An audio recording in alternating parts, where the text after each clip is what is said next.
Hanap mo ba ang sulit at dekalidad na health, beauty, at household products? Bago tayo magsimula, i-check out muna ang mga naka-plug na items sa video na to. Limited deals, legit quality. Good afternoon mga bossing, welcome back dito sa ating munting channel. So ngayon mga bossing, update lang tayo tungkol sa I Am Worldwide. So distributor po tayo, legit distributor po tayo ng I Am Worldwide mga bossing, mga ma'am sir. So update lang po tayo. So sa mga pamilyar po sa I Am Worldwide, ang I Am Worldwide po isa sa mga namamayagpag ngayon na networking company sa Pilipinas or multi-level marketing company sa Pilipinas. So ang kagandahan po sa I Am Worldwide, ang mga board of directors po or yung mga may-ari is hindi kuripot or hindi tinitipid yung company. So bilang isang distributor or member ng I Am Worldwide company, sobrang dali po na maging distributor ng I Am Worldwide kasi nga po yung mga board of director o yung mga may-ari ng company is hindi nila tinitipid yung advertisement budget. So which is sana trabaho na ng mga members, distributor na mag-advertise ng mga products ng company, which is yun naman talaga yung trabaho ng mga member distributor ng multi-level marketing company is i-promote, mag-advertise at i-promote yung mga products ng company para makatipid sa advertisement, para hindi na kumuha ng mga sikat.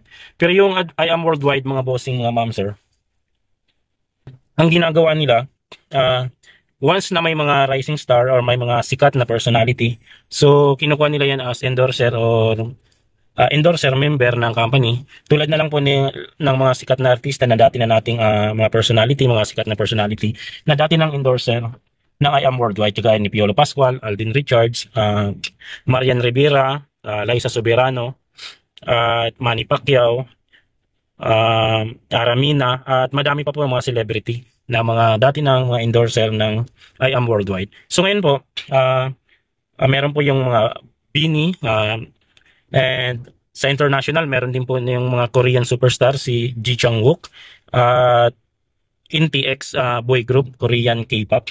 And ngayon po, ang bago nila is si Shubi Itrata. And ang bagong-bago po ngayon na kinuha lang nila is si Eman Bacosa Pacquiao. So which is si Eman Bacosa Pacquiao is sumisikat ngayon na anak ni Manny Pacquiao, rising boxing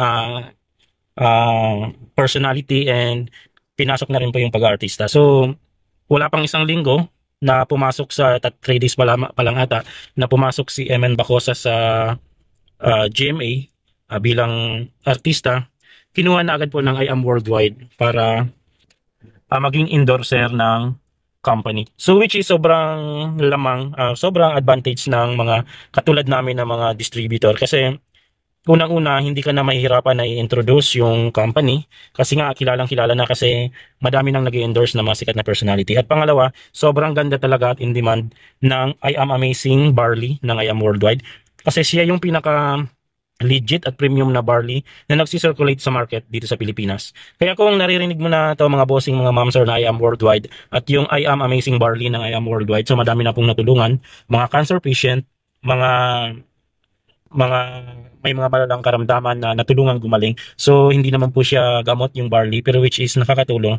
Ang laking tulong sa mga nagpapagaling kasi yung nutrients na kailangan ng katawan natin daily ay nasa barley na po. So tinatawag po ngayon na barley era kasi in demand po talaga yung barley sa panahon ngayon. So kaya mga bossing, mga ma'am sir, kung may nag-alok sa inyo nito na i-check bilang part-time or business investment, check nyo po yung I Am Worldwide, napakaganda.